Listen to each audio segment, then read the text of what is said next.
Et salut la team rentable, ici Yann Darwin, tu es sur la chaîne des finances et de l'investissement. Bienvenue à bord, on est dans le service après-vente des investissements. Aujourd'hui, j'ai un petit peu mixé ça avec Samedi Coffee. Pourquoi? Parce que je fais ce que je veux, c'est ma chaîne. Parce que tout simplement, c'est la dernière, enfin c'est pas la dernière, c'est la dernière avant les vacances parce que vous êtes très nombreux à déjà être en vacances. Je vais également moi aussi être en vacances et puis ensuite sur l'été je vais me focuser sur l'entreprise, sur Green Bull. On est en train de faire plein de choses et je te prépare d'énormes nouveautés à la rentrée, des nouveaux concepts, etc. Et cette chaîne YouTube va encore énormément évoluer. D'ailleurs, je vous remercie. Tous les présents, tous les abonnés, tous les éclatages. Tiens, on pense à éclater le pouce bleu, hein, tous les éclateurs de pouces bleus de façon impaire. Et pense aussi à t'abonner à cette chaîne, je ne sais pas où est le bouton.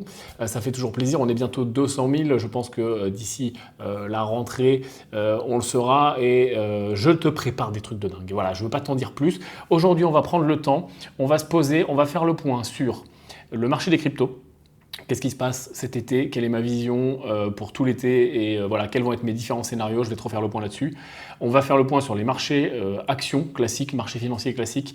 Et on va faire le point sur les deux grands projets où j'ai l'impression, je sais pas, je suis le papa de ces deux projets. On me pose des questions tout le temps sur ces deux projets, donc je vais te répondre. Le MTO, le Merchant Token, et le OMI, ECOMI, côté crypto. Voilà, le point, pareil, ma vision, je referai un point précis sur tout ça, sans aucun problème. Je te propose que, sans plus attendre, on commence, qu'on aille jeter un œil tout de suite. On va commencer par quoi? On va commencer par le Bitcoin, commençons par le roi des cryptos pour aller faire un tour sur les cryptos.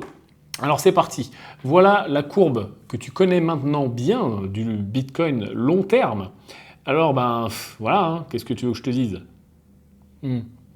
Il s'est passé ce qui s'est passé, hein, ce qu'on a pu voir ensemble depuis maintenant plusieurs semaines, et même en parlant mois. On a vécu un top, hein, un magnifique double, triple, quadruple, quintuple top, suivi d'un dead cat bounce, là où tout le monde a crié qu'on était des fous sur cette chaîne. Et puis on vient casser les niveaux après niveau, et puis on a toujours cette formation immense en épaule, tête, épaule qu'on est en train de casser, hein, si je te la fais ici, épaule, tête, épaule, qu'on vient de casser, qu'on est en train de casser. Alors, moi, si tu veux, le mouvement là qui est en train de se passer, regarde, on le voit un petit peu mieux quand on passe ici en daily. Donc, on a vu le top, le dead cat, machin, on a réintégré ce fameux range où on a des alertes de partout depuis plusieurs semaines, tu m'entends parler que de ça. Donc, en gros, la borne haute est entre 40 et 42 000, la borne basse est à 30 000. Et entre ces deux bornes, c'est du bruit de marché, des portes de saloon, et on n'arrête pas d'aller rebondir. Alors, le range a été très évident pendant quelques temps. Et beaucoup de gens l'ont tradé, moi le premier, en mode, il est très clair, et on va osciller entre le haut et le bas de ce range et le milieu de ce range également. Sauf que là, depuis quelques semaines maintenant, on commence à avoir une contraction qui se met en place ici et un range qui devient moins évident. Et heureusement, je ne sais plus si j'en avais parlé en vidéo sur Instagram ou je ne sais plus où, mais quand un range devient trop évident et que tout le monde gagne trop facilement de l'argent en haut, en bas, il suffit de shorter et de passer long quand on est en bas, il y a un problème qui se passe et ça ne va pas durer. Maintenant, moi ce que je vois là, pas que graphiquement, puisque tu le sais, je suis beaucoup plus un adepte du fondamental avant le graphique. Le graphique pour moi et de toute façon l'approche professionnelle, c'est que le fondamental est 80-90% d'une décision d'investissement et le graphique te permet de choisir tout simplement les bons points d'entrée, d'avoir le bon timing grâce à l'action des prix pour pouvoir se positionner correctement. Donc si je dois d'abord faire un point rapide fondamental, je ne vois plus de force sur ce marché, je ne vois plus de traction sur ce marché, je ne vois plus de FOMO sur ce marché, je ne vois plus de nouveaux entrants, de gens Kevin complètement fous, je ne vois plus la folie qu'on a pu connaître sur la BSC, etc., sur la DeFi, sur les gens Kevin complètement dingues où il suffisait d'acheter n'importe quoi pour faire de l'argent. On a passé ça, beaucoup de gens ont perdu de l'argent, on voit que l'open interest sur les futurs est bas, sur les options, tout ça est bas. Bref, il y a beaucoup moins de traction, il y a aussi beaucoup moins de traction dans les journaux, il y a beaucoup moins de traction à la télé. Voilà, tout ça se calme. On a l'effet également de déconfinement, on a l'effet les gens sont en vacances, on a l'effet de l'été qui sur les marchés on connaît l'effet, on a l'effet du dollar qui est en train de remonter. On a plein d'effets qui se mettent en place et qui fondamentalement me porte à croire que la traction sur le Bitcoin et par effet de rebond sur la majorité des cryptos et bas en ce moment. Donc ça, c'est ma vision photo, ok, fondamentale comme je peux la partager depuis longtemps. Donc je suis toujours sur la même vision qu'on a vu un top de marché, qu'on est dans un range et qui risque de casser par le bas. Pourquoi? Parce que je ne vois pas la traction qui remonte, au contraire je la vois plutôt tout doucement qui est en train de s'essouffler. Maintenant graphiquement, ce que je vois c'est la même chose. Après on peut faire dire ce qu'on veut à un graphique, comme d'habitude, hein. Si je te trace des traits magiques sur un graphique, globalement si je les mets dans un sens ou dans l'autre, on peut à peu près faire dire ce qu'on veut à un graphique, c'est pour ça que je reste toujours très simple en analyse technique. Mais là, moi, ce que je vois sur l'action des prix, c'est quoi? C'est donc le fameux range, une contraction de ce range plutôt dans le bas du range, avec à chaque fois, on va chercher des grandes mèches, hein, on va tester les plus bas et puis on remonte. Donc ça veut dire qu'il y a quand même une pression vers le bas. Certes, à chaque fois, il y a des rachats qui font que ça mèche, mais les mèches, je ne les vois pas vers le test vers le haut, je vois des tests vers le bas, je vois une contraction vers le bas, je vois qu'on est en train de s'écraser tout doucement vers le bas de ce range. Et je vois qu'on teste les 30 000. J'avais publié une photo sur Twitter qui était marrante. Tiens, je peux peut-être, si tu ne l'avais pas vu, que tu ne me suis pas sur Twitter, petit forçage, tu peux me suivre sur Twitter. Je publie parfois des trucs complètement cons. Voilà, j'avais publié ça. Ce que voit le support des 30 000 quand il regarde le Bitcoin, en effet, il voit Rocco qui arrête pas de lui pilonner la tronche. Et je pense que le support des 30 000, au bout d'un moment, Rocco va finir par réussir à passer à travers. Tout simplement. Ma vision maintenant, et je peux me tromper comme d'habitude, hein, tu connais l'histoire, je ne suis pas ton conseiller financier, mais ma vision maintenant, c'est que durant l'été, à un moment, ça va casser. Enfin, j'ai du mal à comprendre comment on peut rester là avec la perte de vitesse qu'il y a dans ce range-là. Je le vois bien casser et je vois bien les prix aller tester plus bas. Et par plus bas, j'entends les niveaux dont on parlait, hein, donc les niveaux autour des 20 000, quoi, hein. On va dire entre borne basse 18-19 000, borne haute 26-28 000, et avec un milieu aux alentours des 22-23 000, quoi. Et après, si vraiment on va dans un retournement de marché avec une panique et puis avec l'effet short-seller qui va se mettre en place, puisqu'il y a forcément, et moi le premier, des gens qui vont prendre l'opportunité, on peut aller voir plus bas, hein. Aller voir 12, 14 000, 16 000 sur le Bitcoin. Aujourd'hui, ça n'est pas impossible. Je suis désolé pour les Moonboy et les Permabulls, mais aller voir 12, 14 000, ça n'est pas impossible. Et on a un effet qui va se mettre en place. On a un double effet qui va se mettre en place. C'est-à-dire que quand on est sur un niveau de marché comme ça, extrêmement prégnant, important, que tout le monde observe, hein, parce qu'on n'est pas les seuls à observer ce niveau, je te le garantis. Forcément, il se met en place un niveau clé, fort, que tout le monde observe, ok? Donc, on a une espèce de prophétie autoréalisatrice qui se met en place. Là, on est en train de contracter en bas du range. Qu'est-ce que font tous les opérateurs de marché? Qu'est-ce qu'ils pensent tous? Ils pensent comme nous. Donc, la majorité des gens, qu'ils soient longs ou short, ils font quoi? Ils ont à peu près la même stratégie. La stratégie, c'est quoi? C'est que pour les gens qui sont longues, ils vont avoir des stops en dessous du niveau clé, 28, 29 500, 27, etc. Donc là, il y a une masse de stops juste sous le niveau clé, on va les mettre en rouge. Là, il y a des stops qui sont extrêmement importants, beaucoup en termes de nombre et de masse monétaire. Ils ont aussi, éventuellement, on va les mettre en bleu, des ordres stop limit là, à l'achat si jamais on vient casser par le haut. Bon, alors après, à savoir s'ils sont plus nombreux ou moins nombreux, c'est le sentiment général de marché, on ne sait pas. Et puis, au milieu, il y a les traders qui sont là et qui font le range, okay, et le marché général qui fait le range. Si on vient casser par le bas un niveau, comme là, pour moi, c'est le scénario perte de vitesse, en gros, hein, perte de traction du marché, perte d'envie des investisseurs. Donc si on vient finir par s'écraser dessus et puis finir par le casser, qu'est-ce qui va se passer? On va trigger, on va déclencher énormément de stops ici. On va déclencher stop. Donc le marché risque de casser fortement et de s'effondrer fortement en générant un panic sell, mais qui ne sera même pas un panic sell, qui sera juste les déclenchements automatiques des stops. Donc c'est même pas de la panique, c'est de la programmation. Les stops sont programmés, ils vont péter. Mais quand les stops sont programmés, ils vont péter. Tous les observateurs de marché qui sont en train de regarder ça, là, on va déclencher des panic sells qui vont venir s'ajouter au stop, puisque eux, ils vont dire, oh putain, on est passé de 30 000, on a cassé, et puis boum, on a gapé quasiment jusqu'à 26 000. Ces gens-là, ils disent, ah ça y est, on a cassé, c'est fini, boum, panic sell. Donc ça vient rajouter des ordres de vente. Et en plus, par-dessus ça, on a les short sellers qu'on va mettre en rouge. Eux, voyant ça, voyant le niveau extrêmement prégnant des 30 000 cassés, vont rajouter du short, de la vente à découvert, et vont shorter le marché. Et donc, ils vont rajouter de la pression baissière sur de la pression baissière, sur des stops, sur de la panique. Et c'est comme ça, et c'est souvent la cause, et c'est souvent pour ça que le marché décale beaucoup plus fort à la baisse qu'à la hausse. Parce qu'on a beaucoup plus de stops que de buy stop. C'est comme ça. Parce que les gens se protègent à la baisse, et à la hausse, ils vont prendre à la main, ou alors voilà, il y a beaucoup moins de gens statistiquement, il y a beaucoup moins d'argent qui est prêt à être déclenché à l'achat qu'à la vente, tout simplement. Ça, c'est une composante du marché qui est vraie sur tous les marchés, que ce soit les comos, les actions, etc. Les gens se protègent avec des stops et c'est normal. Donc les mouvements vers le bas sont plus violents que les mouvements vers le haut et ça se vérifie très souvent. Hein. Et d'ailleurs, si on retourne sur la courbe, on voit que les mouvements vers le haut mettent du temps à se créer avec des petites bougies vertes et les mouvements vers le bas, quand ça casse, ça va mécher et c'est toujours beaucoup plus violent que les mouvements de hausse. Et c'est aussi pour ça que moi que j'apprécie le short parce que c'est plus rapide, voilà, tout simplement. Donc ça, c'est ma vision sur le Bitcoin. Est-ce que ça va se réaliser ou pas? Je ne suis pas Madame Irma. On va peut-être rester dans le range tout l'été, et puis à ce moment-là, on verra nos scénarios à la rentrée. Mais je suis toujours sur mon même ordre de scénario que il y a plusieurs semaines, maintenant plusieurs mois en arrière. Scénario 1, on va finir par casser avec ce que je viens d'expliquer. Scénario 2, on reste dans le range et on voit ce qui se passe à la rentrée. On améliorera le scénario 2 à la rentrée pour voir ce qui va se passer. Suivant le contexte de marché. Et scénario 3, on vient casser à la hausse, et là, on verra bien, mais pour moi, le scénario 3 est le scénario le moins probable. Maintenant, si tu le veux bien, on va faire un tour sur les marchés actions, les marchés plus classiques. On va aller voir le dieu, parce que quand on va voir les marchés crypto, on va voir le dieu Bitcoin. Quand on va voir les marchés actions, on va voir le dieu S&P 500.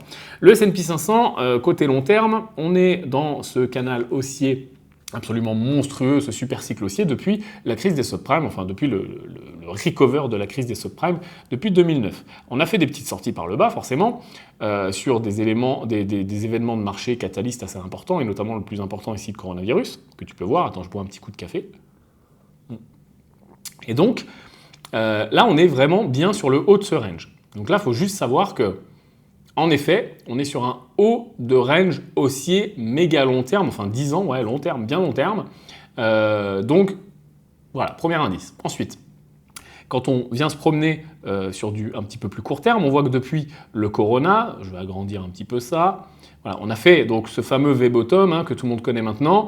On a repris un cycle complètement bull, très haussier, qui nous a permis de faire des super performances l'an dernier et également en début d'année. Et là, on voit en effet que depuis l'été, depuis quelques semaines maintenant, là, on est globalement sur un marché qui se tasse un peu, qui range un peu plus, et on a des doutes. Voilà, le marché il marche toujours soit à l'euphorie, soit à la peur. Et l'état entre les deux, c'est l'état de doute. Qu'est-ce qui va se passer? Je ne sais pas trop. Et le marché cherche toujours à anticiper, les opérateurs cherchent toujours à anticiper pour se placer le mieux possible, mieux que les autres, et puis pour faire tout simplement une bonne performance. En ce moment, il y a plein de choses, il y a plein de gros doutes.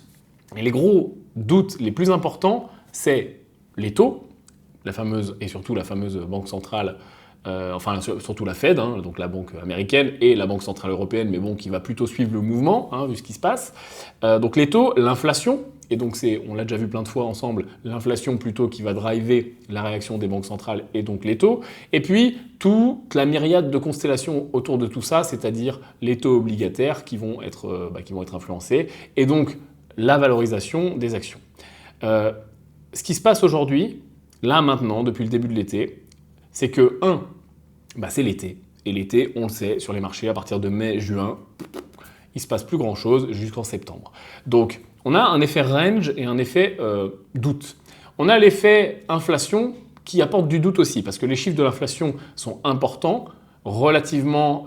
dans un contexte économique normal, ils seraient préoccupants et les banques centrales prendraient tout de suite des mesures d'augmentation de taux pour contrer cette inflation. Sauf que on est post-crise, on est en pleine crise, même si parfois on nous dit qu'on est post-crise, je pense qu'il y a plein d'éléments qui vont arriver dans le futur, et notamment quand les conditions vont se resserrer et qu'il va falloir rembourser tout ça, on parlera des plans d'austérité, etc. Mais bref, on est post-crise, et donc les banques centrales, et notamment surtout la banque centrale, la Fed, la banque centrale américaine, cherchent à ne pas tout de suite augmenter les taux, parce qu'on sait quand on augmente les taux, j'ai déjà fait une vidéo, tu peux la regarder, on a tout un effet cascade sur l'économie qui va compliquer tout un tas de choses, notamment l'emploi, etc. Et la mission de la Fed en ce moment, c'est l'emploi, c'est la relance de l'économie, c'est la croissance. Donc, ils sont prêts à laisser partir l'inflation, un petit peu, pas trop, plus que 2%, qui normalement est la règle qui se fixe,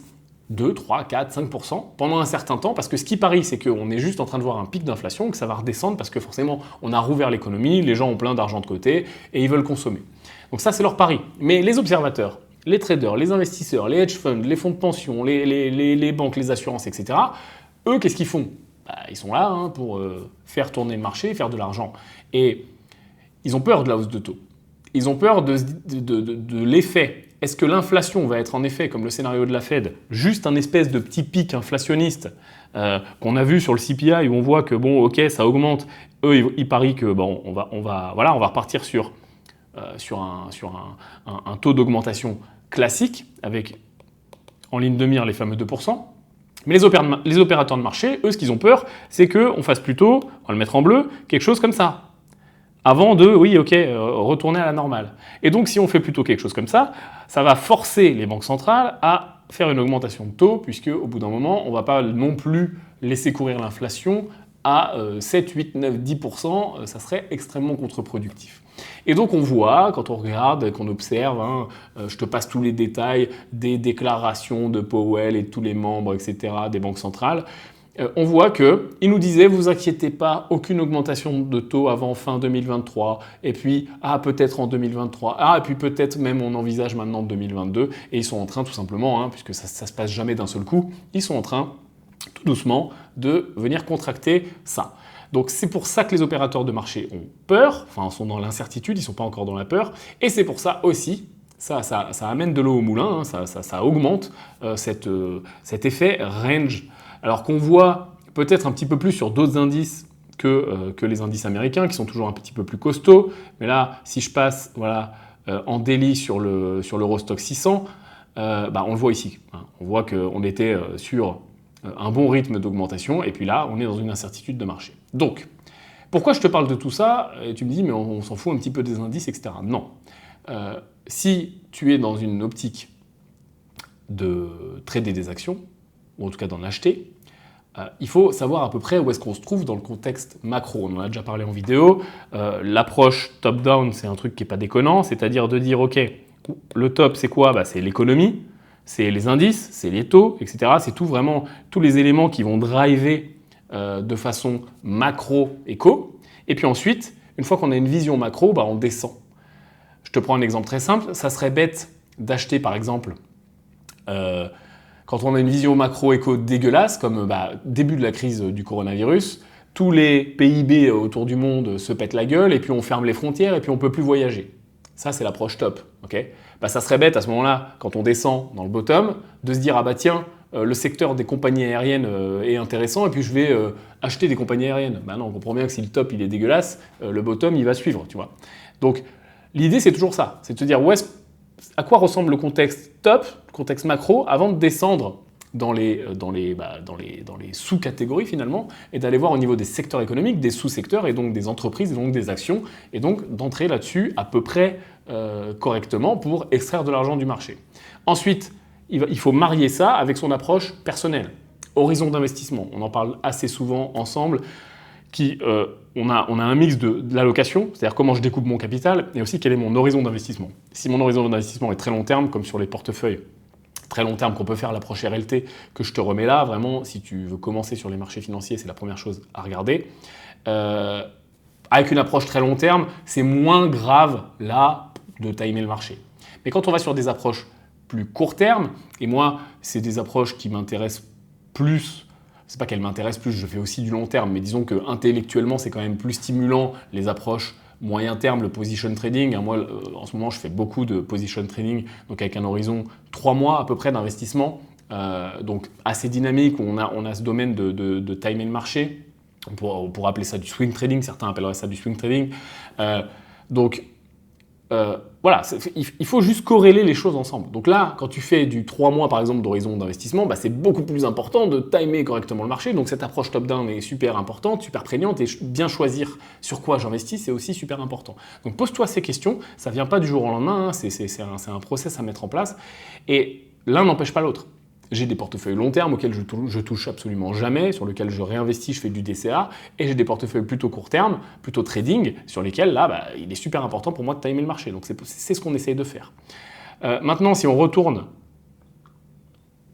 dans cette approche top-down, elle te permet après de déterminer ce que je fais. C'est-à-dire que, une fois que j'ai fait une analyse, qu'est-ce que je fais ?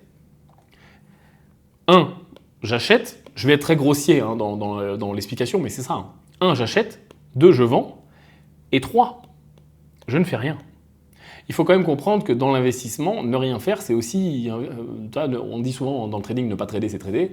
Ne pas investir, c'est investir. C'est-à-dire que ne rien faire pendant un certain temps et rester cash pour être capable de dégainer après, c'est intelligent. C'est ce qu'on fait sur le livret vert Green Bull, que tu as également partout là, en lien autour de cette vidéo. Actuellement, étant donné qu'on analyse que ce marché... Moi, ce qu'on dit, c'est qu'on est market neutre. Okay, on est neutre sur le marché. C'est-à-dire que, étant donné qu'on ne sait pas si il va continuer à monter, il va se péter la gueule et corriger, ou il va continuer à ranger, on choisit quoi. Il faut avoir un biais d'investisseur. Okay, donc tu peux avoir un biais bull, tu peux avoir un biais bear, ou un biais neutre. Là, actuellement, notre biais, notre vision du marché, notre paradigme, si tu veux, de marché, il est neutre. Donc, ce qu'on fait sur les portefeuilles moyens terme, et éventuellement long terme, et surtout court terme, c'est qu'on va rester un petit peu plus cash, on va augmenter notre part de cash. Et sur le portefeuille Green Bull Invest, le fameux livret vert, qui est un portefeuille long terme avec une composante pour le booster un petit peu moyen terme, position trading, on a augmenté notre niveau de cash. Et j'en profite pour répondre aux questions qu'on a tout le temps. Pourquoi quand j'investis, je suis Green Bull Invest, etc., j'ai que 50% de mon cash à peu près aujourd'hui qui est investi pour de vrai ? Tout simplement parce qu'il y a 50% de cash actuellement sur ce portefeuille. Puisqu'on est market neutre, puisqu'on pense que ça va soit ranger, soit corriger, et qu'on a des doutes là actuellement maintenant sur l'été, et qu'on va faire évoluer nos scénarios, on est market neutre, et donc on augmente notre cash. Comme ça, on a le meilleur de tous les mondes. Si ça continue à monter, admettons que ça pète, ça fait 10% pendant l'été, on est plus cash certes, mais on est quand même investi encore en partie, donc on n'en profite que en partie, mais on en profite toujours. Si ça continue à ranger, de toute façon, notre capital, il fait rien. Donc, qu'il soit investi ou cash, 50% cash, on sera juste moins impacté par le range. Et si ça vient à corriger, voire même à casser, voire même le grand crash dont certains parlent, étant donné qu'on a 50% de cash, ou plus ou moins, à adapter avec les conditions de marché, on va pouvoir profiter, et c'est comme ça qu'on fait beaucoup d'argent, c'est dans les crises, c'est dans les crashs, c'est quand tout est en solde. Attention de ne pas tomber dans la caricature de c'est en solde à dire toujours buy the dip, on est d'accord, on se comprend, toi et moi, mais... quand il y a un vrai... on l'a vu pendant le coronavirus, on a racheté en bas, on fait des performances débiles l'année du coronavirus parce que le marché... On a eu cet effet-là, l'effet qu'on a vu juste avant. C'est-à-dire que le marché a tellement cassé, ça n'arrive pas que sur les cryptos, cet effet qu'on a vu au départ. Le marché a tellement cassé qu'il a fini par être sous-évalué. Et les gens ont racheté, et c'est comme ça qu'on fait les V-bottom qu'on a vus. Donc ça, c'est les meilleurs setups pour s'enrichir. Mais ça, on ne peut pas le prédire, ou c'est très difficile à prédire, ou en tout cas on le sent un petit peu comme on a pu le faire sur les cryptos, mais on n'en est jamais sûr. Donc, de faire évoluer son pourcentage de cash, ça permet de le faire. Donc c'est ce qu'on fait en ce moment sur le livret vert. Je voudrais continuer à donner 2-3 petits conseils pour les gens qui suivent le livret vert ou les gens qui font la même chose eux-mêmes. Ce qu'on voit en ce moment, ce qu'on a vu il y a quelques temps, justement, pile après le fameux le marché, je te le dessine grossièrement, boum, coronavirus, bam. Et puis, recovery super rapide, V-bottom. Et là, après, on a fait ça. Et voilà. Et là, globalement, on est là. Okay, ça, c'est le marché, grossièrement, ce qui s'est passé sur les 2 dernières années. Maintenant, ce que j'ai vu, et ce que je vois encore aujourd'hui, c'est que là, dans la hausse, tout le monde disait « Ouais, c'est génial, on est trop fort, le livret vert, machin, on gagne trop d'argent, tous les jours, des screenshots, etc., des 2, des 3, des 4%. » Les gens étaient euphoriques, on était dans l'euphorie, exactement de la même façon que quand les cryptos font leur parabole, on est dans l'euphorie, et puis un jour, ça vient casser. Okay, moi, ce que je veux dire, c'est pas que c'est bien ou que c'est pas bien, c'est juste qu'il faut observer que ces phases-là, elles sont agréables pour l'investisseur. Et moi, le premier. Pourquoi ? Parce que tous les matins, tu ouvres ton portefeuille, tu as gagné de l'argent, c'est génial, tu as l'impression que c'est une machine à sous carrément le truc. Par contre, aujourd'hui, quand on arrive, donc aujourd'hui, le marché il est en train de faire ça, donc il ne se passe rien. Aujourd'hui, je ne vois plus aucun poste, aucune personne, rien qui dit rien. Alors, c'est normal, tu vas me dire, forcément. Les portefeuilles ne font pas grand-chose, on est en train de ranger, on est stable, il ne se passe rien. Mais c'est exactement là qu'il ne faut pas lâcher. Parce que là, c'est très facile de faire du DCA et de rajouter de l'argent tous les mois. Pourquoi ? Parce qu'on se dit, ah bah oui, je gagne de l'argent. Donc je gagne de l'argent, j'en rajoute. Je gagne de l'argent, j'en rajoute. Je gagne de l'argent, j'en rajoute. C'est comme si j'allais au casino et à chaque fois que je tire sur le bordel, je gagne de l'argent. Donc c'est très facile de dire je prends plus de risques. Ici, c'est facile. Par contre, quand on arrive dans ici, ça commence à être plus dur. Et là, on perd un petit peu les réflexes. Et surtout, si on est débutant, on va négliger son DCA, on va négliger d'investir parce qu'on a l'impression qu'il ne se passe rien. Et je le vois vraiment beaucoup dans les commentaires en ce moment. Bah oui, mais bon, il ne se passe rien, le portefeuille il ne fait plus rien, et en plus quand je clique, j'ai pas tout mon argent qui est investi, etc. C'est pas grave, on n'est pas sur un sprint, là, on est sur un marathon. L'argent, il est en place, l'allocation, elle est en place, et si en effet, aujourd'hui, l'allocation, c'est 50% d'actions, 50% de cash pour attendre de voir ce qui se passe, c'est pas grave, c'est une allocation. Donc continuer à faire du DCA, c'est vraiment ce qu'il faut faire. En tout cas sur un portefeuille long terme, ok ? Et surtout, et je commence à préparer les cerveaux, si demain le marché il fait ça, voilà, on part en bear market, là, un petit moment, là, on fait moins 10, moins 20, moins 30%, je ne sais pas. Il faut continuer. Parce que là, ça va être la panique, je le sais déjà. Et autant les screenshots qu'on a vus là, en mode ouais, on est les rois du monde, on est les meilleurs, plus 2% encore aujourd'hui, 35 livrets A, je sais plus quoi en faire. On va avoir l'inverse ici avec les gens qui paniquent. Et pire encore, les gens qui vendent. Attention, sur un portefeuille long terme, c'est surtout pas là qu'il faut vendre. Sur un portefeuille long terme, il faut continuer à DCA, il faut continuer à profiter de cette allocation. Et si on l'a anticipé, c'est bien. C'est pour ça qu'on augmente notre portion de cash, pour justement choper les opportunités. Parce que, tu comprends très bien, acheter Amazon ici, c'est mieux que de l'acheter là. Mais ça ne nous empêche pas d'avoir déjà du Amazon là. Mais si demain Amazon perd 20, 30, 40% et devient sous-évalué, on fera l'étude, suivant les conditions de marché, forcément c'est bien d'en profiter. Mais si tu es en panique, si tu n'as pas d'ECA, si tu n'as pas de cash disponible, ou pire, si tu as vendu parce que effet panique, effet stop loss, effet machin comme on a vu en début de vidéo sur les cryptos, c'est là que tu perds l'opportunité. L'opportunité de ça remonte. Parce qu'on dira ce qu'on veut, les marchés financiers remontent toujours. Regarde des années, des dizaines d'années, des centaines d'années, toutes les crises que tu veux. Parfois c'est plus long, parfois c'est plus compliqué, mais ça remonte toujours.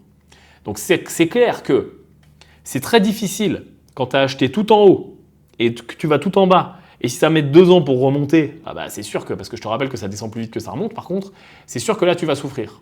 Par contre, si tu as une allocation intelligente et que plus tu doutes, plus la portion de cash augmente et que tu attends justement avec impatience, moi j'adorerais là que le marché reperde 30 ou 40%, j'attends que ça.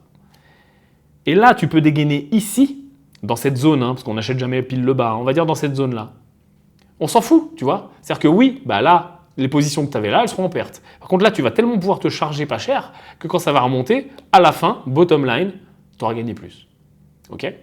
Donc c'est vraiment ça qu'il faut comprendre. Je sais que c'est extrêmement contre-intuitif quand on débute. Donc c'est ce qu'on fait nous sur le portefeuille, le livret vert, le portefeuille eToro, RLT que tu peux copier, etc. Donc pour les gens qui le copient, s'il vous plaît, comprenez qu'actuellement, oui, il y a une portion de cash qui est importante et je pense même qu'elle risque encore d'augmenter. Moi, j'ai aucun problème avec Guillaume quand on se pose et qu'on se demande ce qu'on va faire avec ce portefeuille-là et qu'on fait des comités d'investissement. On n'a aucun problème à monter à 60, 70, 80% de cash sur ce portefeuille-là. Si on pense que demain, ça va cracher, ou en tout cas ça va corriger, et qu'on pense qu'on peut racheter 10% moins cher, on le fera. Et inversement, vous avez vu que pendant la relance, le V-bottom après le Corona, on était à 100% investi, on a investi, pris des profits sécurisés, pris des cryptos sécurisés, réinvestis. Parce que c'est le but, et c'est notre travail de gérer ce portefeuille avec un aspect long terme et un petit peu de sel, là comme ça, là comme l'autre, là, un petit peu moyen terme pour améliorer. Parce que forcément, on ne fait pas des 30-40% de rendement avec un portefeuille purement passif, purement long terme. Donc on met un petit peu de moyen terme à l'intérieur. mais forcément ça augmente un petit peu la volatilité. Okay, donc, soyons intelligents avec ça, et vraiment c'est des choses à comprendre. Le plus simple pour un débutant, ça reste toujours de faire, je te le remets une dernière fois, l'été c'est le moment. Franchement, l'été c'est le moment de se former, c'est le moment de faire tout ce qu'on ne fait pas l'année, de se poser les bonnes questions. Donc, je te le remets une dernière fois, mais vraiment l'approche long terme c'est la plus simple. Et une fois qu'elle est en place, une fois que tu as compris les mécanismes, une fois que tu DCA correctement, que tu fais augmenter ton capital, si tu as envie, tu vas vers des approches un petit peu plus moyen terme, voire même vers des approches trading. Mais commence pas à me faire des mouvements, etc., d'aller acheter des grands CFD sur eToro ou je ne sais pas où, en étant débutant et sans même avoir un portefeuille long terme. On peut le faire en étant formé, en faisant les choses correctement, mais vraiment pour moi, le portefeuille long terme, c'est la base. Et puis en plus, après, on en parle tout le temps. Hein, je te revois toutes les vidéos sur l'allocation. Tu pourras contrebalancer. Je reviens un tout petit peu là sur le marché. On va aller jeter un œil au VIX quand même, parce que moi, ce qui me fait dire qu'il n'y a pas non plus péril en la demeure, c'est qu'on a un trend baissier quand même relativement prégnant là sur le VIX depuis le Corona. Hein. C'est-à-dire qu'on avait explosé. Hein, donc je rappelle, le VIX très rapidement, c'est la volatilité implicite, c'est-à-dire qu'on vient calculer les valeurs des options sur le mois en cours, et donc suivant comment sont échangées les options, hein, avec un calcul savant, on arrive à déterminer le sentiment de marché des opérateurs et donc de déterminer une volatilité future. Hein, okay, en gros, plus les options sont volatiles, plus le VIX va bouger, et donc il va nous traduire, nous transcrire la volatilité générale du marché.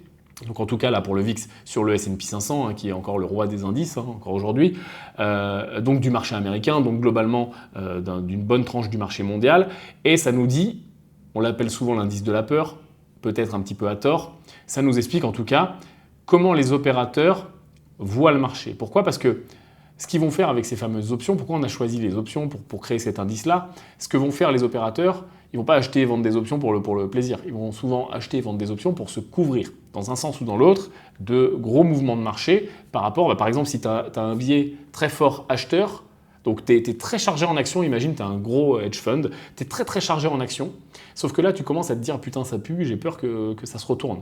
Qu'est-ce que tu vas faire ? Tu vas vendre tes actions, augmenter ton cash. Ça, c'est possible, c'est une première stratégie. Mais il y a une deuxième stratégie que tu peux faire qui va te protéger sans vendre tes actions, sans augmenter ton cash. Parce que vu que tu es beaucoup plus gros, tu n'es pas le petit particulier, tu vas utiliser des stratégies un petit peu plus avancées de hedging, et on pourra les voir ensemble, et notamment avec les options, il y a plein de choses qui sont super intéressantes pour se hedger. Donc tu vas garder tes actions, tu vas garder ton cash, mais tu vas prendre un pari inverse. Et donc tu vas acheter des puts, par exemple, sur le S&P 500. Ce qui fait que si le S&P 500 casse à la baisse, tu vas gagner de l'argent. Donc tu vas perdre de l'argent d'un côté sur tes actions qui vont suivre le mouvement. Mais par contre, vu que tu as parié d'un autre côté avec tes options sur la baisse, là en l'occurrence du S&P 500, tu vas perdre d'un côté avec tes actions, mais tu vas gagner d'un côté avec ton pari à la baisse. Donc tout ça va bien sûr, on calcule ça correctement, pour que ça s'offset, pour que ça se compense. Et tu n'auras ni gagné ni perdu. Voilà. Ça t'aura coûté bien sûr un premium, une prime, mais il faut voir ça comme une assurance, en gros. Tu vas acheter des contrats qui vont te garantir un effet si le marché va dans le sens qui va bien. Donc voilà, ça permet de stabiliser les portefeuilles.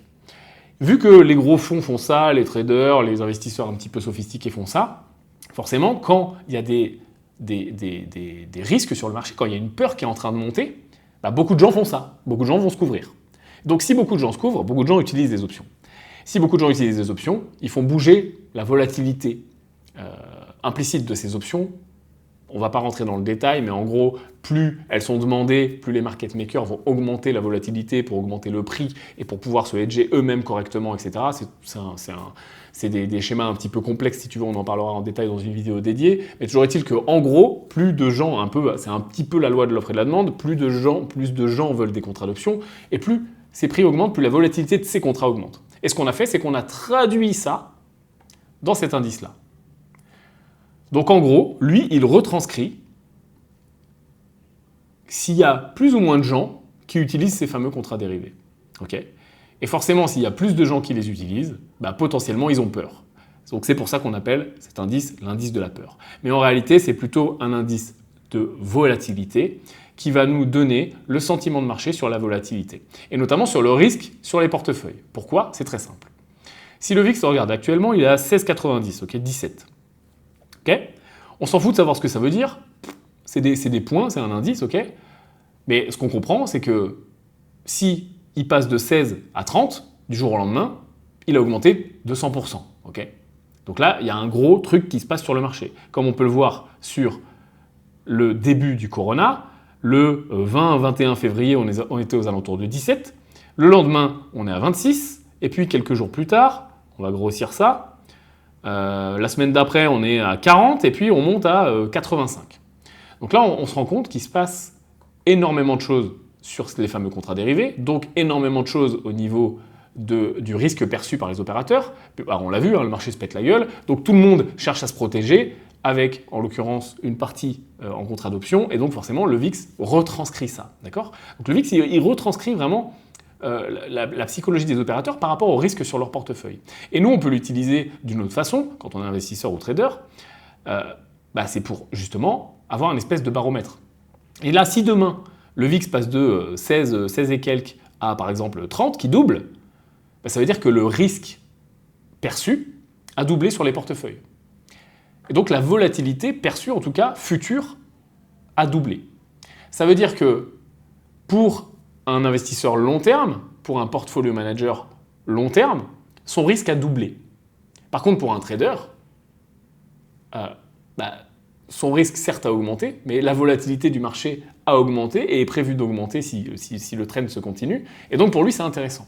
Donc en gros, ce qui se passe avec cet indicateur, c'est que quand il est plutôt bas, on dit que le marché favorise plutôt les approches long terme, parce qu'il n'y a pas de volat, et parce que un trader sans volat, il ne fait rien. Donc on est sur des approches plutôt moyen-long terme. Et quand il monte, il pète à la hausse, ça va favoriser plutôt des approches court terme, trading, day trading, parce qu'il y a beaucoup de volat. Par contre, au contraire, ça va augmenter massivement le risque des investisseurs long terme. Et on l'a vu par exemple avec la crise du coronavirus, c'est un exemple parfait. Les investisseurs long terme, s'ils ne touchent pas à leur portefeuille, leur risque a explosé parce que le marché décale de 30% et c'est horrible, et t'es dans le trou, tu serres les fesses. Par contre, le trader, lui, il parie à la baisse, il suit, etc., il est là, et lui, il parie sur la volate et il parie sur les mouvements. Donc lui, ça augmente, tu vois, il y a une espèce de rotation qui se fait entre l'approche long terme et l'approche court terme. Et d'ailleurs, un bon investisseur sait reconnaître ça, et c'est une qualité d'un bon investisseur de savoir faire une espèce de rotation où la majorité du temps, il est sur des approches moyen-long terme, et quand ça commence à bouger fort, il shift et il est fort sur des approches court terme. Et tu vois, il shift un petit peu.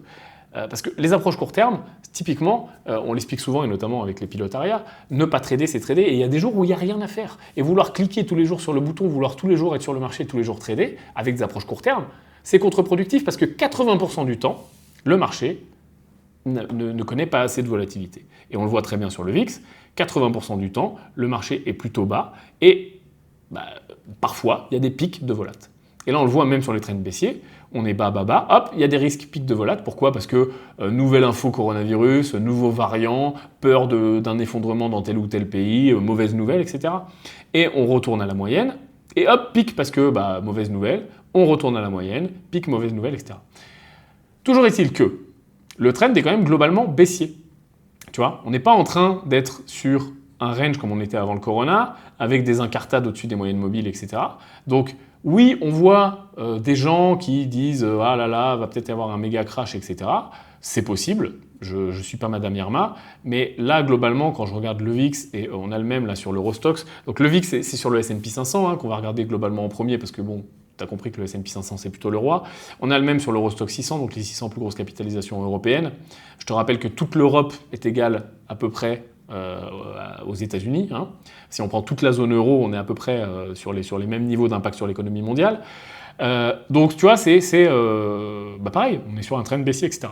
Donc j'ai pas l'impression tout de suite maintenant, et c'est pour ça que je suis pas bear sur le marché action, enfin sur les marchés financiers général, que je suis market neutre. J'ai pas l'impression qu'on soit pré-panique. J'ai pas l'impression qu'on soit pré renversement, explosion, moins 30%, moins 40%, la pire crise de tous les temps, comme certains peuvent dire. Parce que si on était prêt ça, on aurait une surchauffe qui serait en train de se mettre en place. Exactement comme sur le marché des cryptos, où on a une surchauffe, une parabole, et tout le monde est super bullish, tout le monde dit « Ah, ça va monter, ça va exploser, non, vous êtes là, supporters de foot ».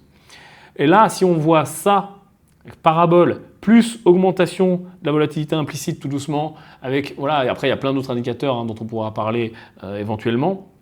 Mais quand on voit vraiment une sensation de surchauffe, c'est là pour moi qu'il y a potentiellement un gros craquage possible. En tout cas, là, dans les conditions actuelles. Là, ce que je vois dans les conditions actuelles, c'est plutôt que on a fait un super recovery. Là, on est dans le range de l'été. Et les gens sont plutôt dans le doute. Voilà. Mais quand on est en plein doute, c'est pas là que ça va méga craquer, quoi. Alors après, c'est tout à fait possible qu'on aille voir un marché baissier. Mais si on va voir un marché baissier, je pense qu'on va globalement le voir venir et ça va être un bear market tranquille, quoi. Ça va pas être le méga gros crash. Il y a quand même une différence entre le bear market et le méga crash coronavirus style. Okay, donc, pour faire la synthèse de tout ça, ma vision pour l'été et à la rentrée, et puis qu'on mettra à jour bien sûr, c'est qu'actuellement on est dans le range de l'été, qu'il est très possible qu'on voit une correction plus ou moins importante. Mais je vois bien qu'on reste dans le range et je ne vois pas d'explosion dans un sens ou dans l'autre et je suis plutôt market neutre avec quand même des préoccupations sur les valorisations, avec des préoccupations sur les variants, etc., 4e, 8e, 12e, 32e vague, avec des préoccupations au niveau de l'économie globale et notamment des taux et notamment de l'inflation.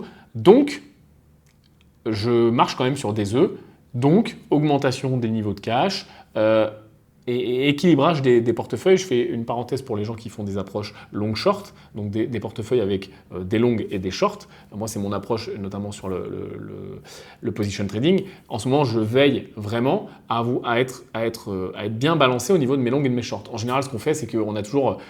Parce que c'est plus simple, on a toujours 60, 70, 80% de longues, voire même 100% de longues et quasiment pas de short, parce que c'est beaucoup plus simple en fait de trouver des paris à la hausse que des paris à la baisse. Ça fait moins peur et puis même on a un taux de réussite qui est plus important.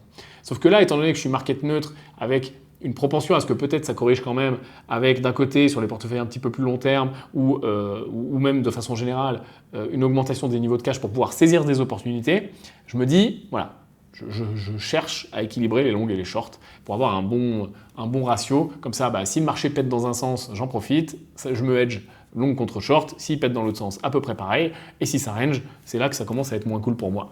Donc voilà ce qui se passe si je dois donner la full picture. Je pense qu'on a bien fait le tour. Maintenant, le point Merchant Token, le MTO. Alors, en introduction du point Merchant Token, je voudrais quand même rappeler que je ne suis pas ton grand frère investisseur, je ne suis pas conseiller financier. Tout ce que j'explique sur cette chaîne, quand bien même j'ai la capacité d'être un professionnel de l'investissement, n'est pas un conseil d'investissement. Et voilà quoi, je te tiens pas le zizi quand tu vas faire pipi, Johnny. Donc, merci de ne pas... Je vois parfois des aberrations, genre Ian Darwin poussait le homie et puis il l'a abandonné, etc. Mais j'en ai rien à foutre, les amis. Je pousse rien, j'abandonne rien. Je ne suis pas payé, rémunéré par aucun des projets dont je parle, par aucune des actions dont je parle, par aucun des marchés dont je parle. Je suis un investisseur. Je ne suis pas un supporter de foot. Je ne suis pas un prophète et encore moins une religion. Je vois des gens, leur religion, c'est le Bitcoin carrément. Leur religion, c'est tel ou tel. Non. Ça, c'est super dangereux. Ça gagne pas. C'est-à-dire que ça va gagner une fois, deux fois, on est en plein bull run. Si ta religion c'est le Bitcoin, c'est génial, mais tu vas te faire casser le fion quand ça va se retourner. On l'a vu. Et après, on arrive à des situations complètement aberrantes de gens qui partent à l'insulte, etc. Ne voyez pas vos investissements comme une religion. S'il te plaît, c'est le pire truc à faire.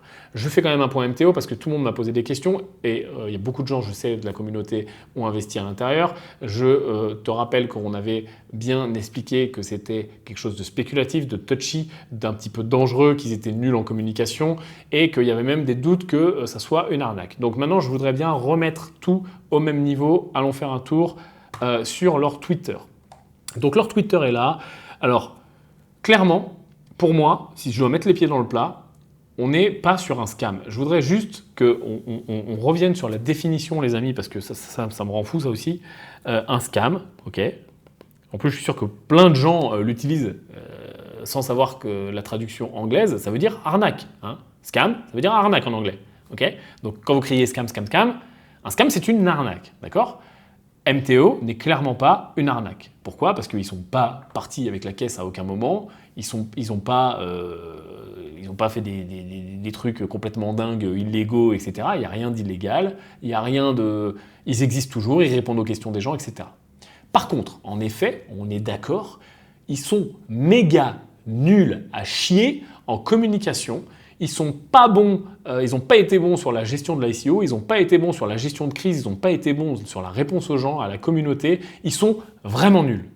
On est d'accord. Mais par contre, ça n'est pas une arnaque. La boîte existe, les gens existent, ils ne sont pas partis avec la caisse, le projet tourne, etc. Ok? Maintenant qu'on a dit ça, en effet, ils sont nuls.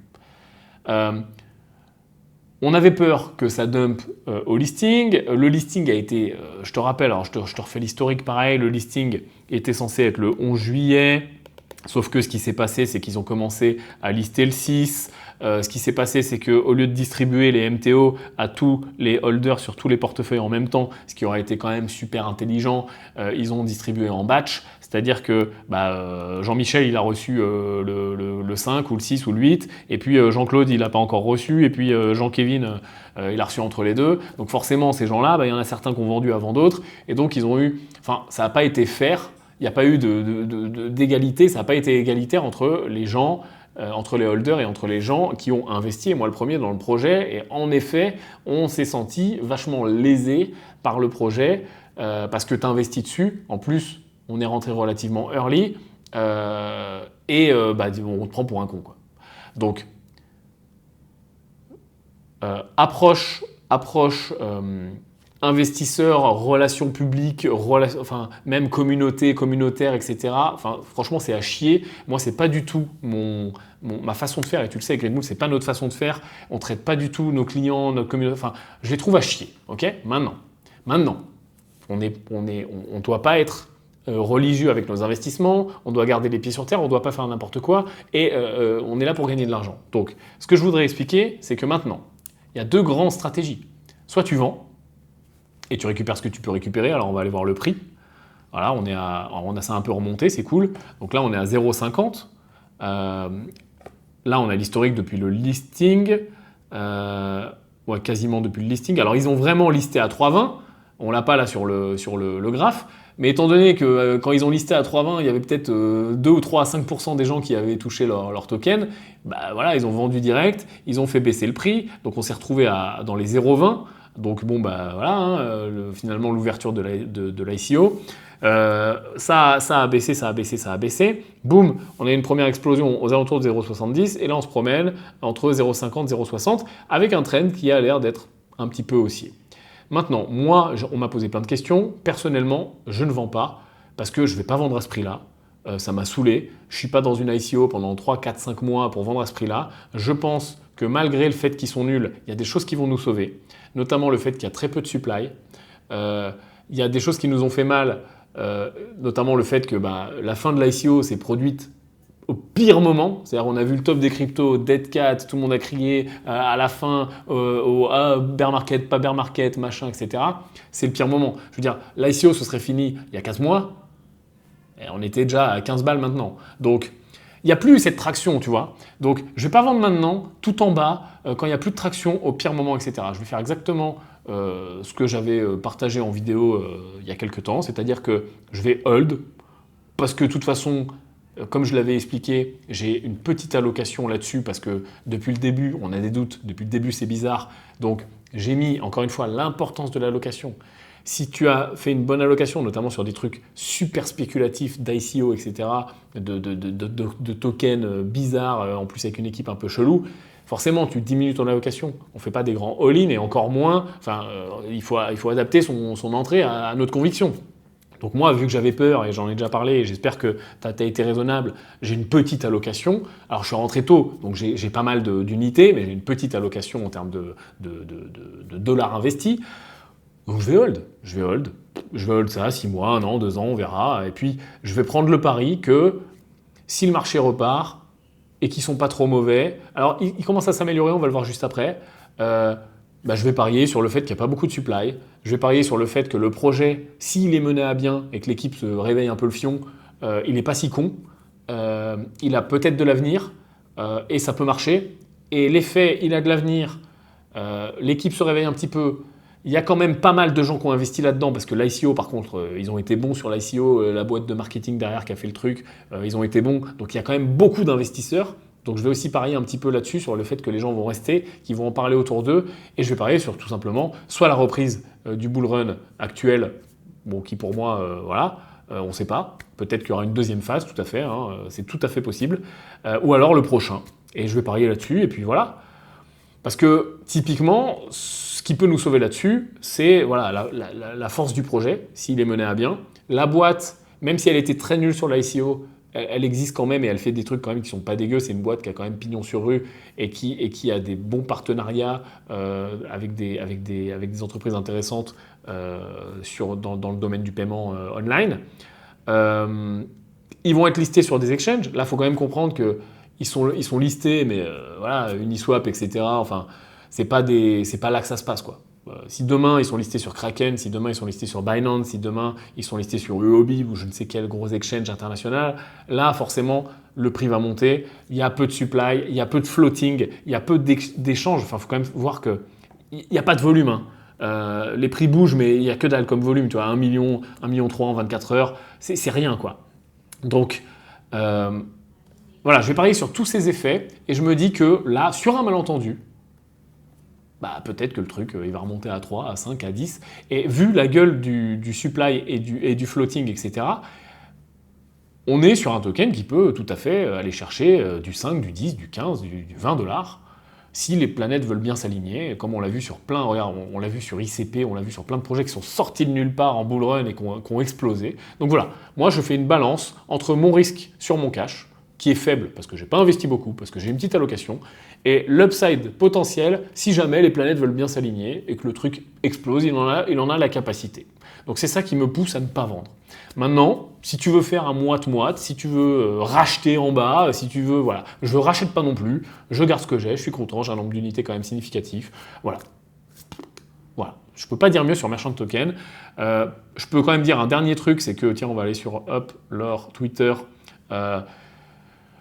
J'ose espérer qu'ils apprennent de leurs erreurs. Ils ont fait un Q&A qu'ils ont envoyé par email, qui est ici. Je te laisserai le lire, où en gros, ils expliquent ce qui s'est passé, pourquoi, comment, ce qui va se passer dans le futur, le fait qu'ils sont toujours là, le fait que ça fait à peine que commencer finalement, parce que en vrai, c'est ça qui se passe. C'est-à-dire qu'ils viennent à peine de finir leur levée de fonds, et c'est maintenant qu'ils vont déployer. Donc voilà, ils expliquent ça. J'ai bon espoir qu'ils s'améliorent.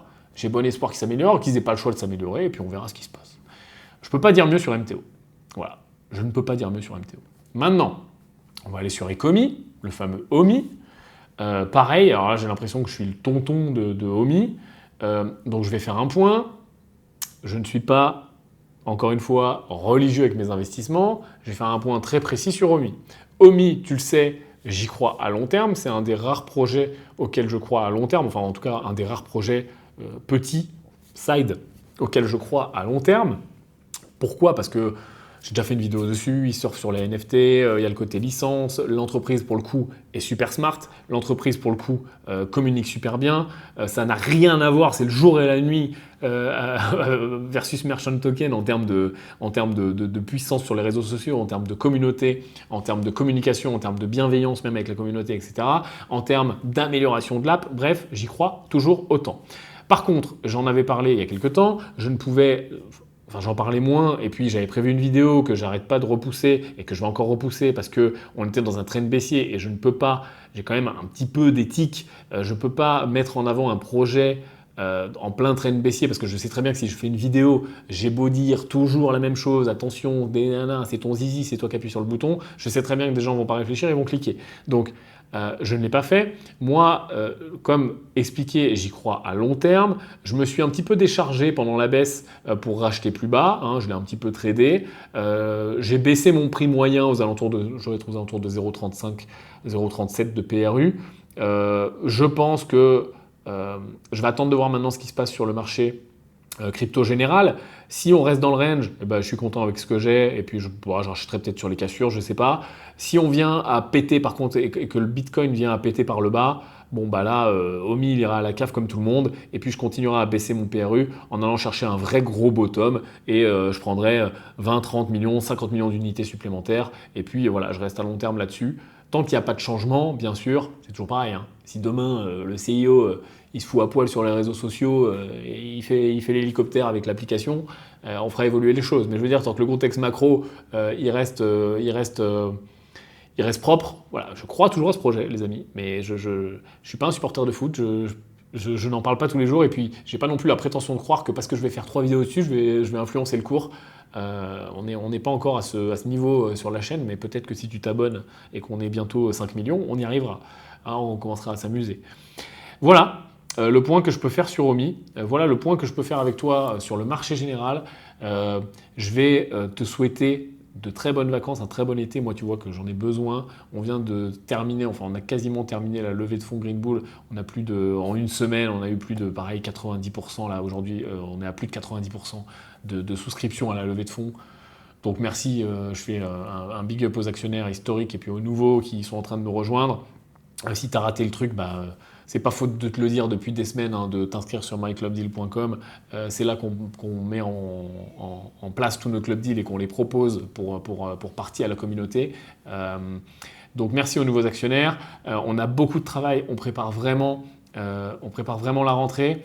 Je ne vais pas être beaucoup sur les réseaux sociaux pendant cet été. Je vais vraiment focuser sur ce que j'ai à faire. Je vais prendre un peu de vacances et puis je vais focuser sur ce que j'ai à faire. Je serai peut-être un petit peu plus présent sur Instagram.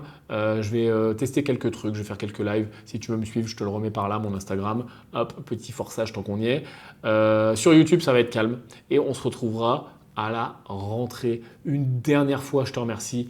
Une dernière fois, éclate la gueule de cet enculé de pouce bleu. Et à très bientôt la team. L'avenir, c'est nous. Ciao!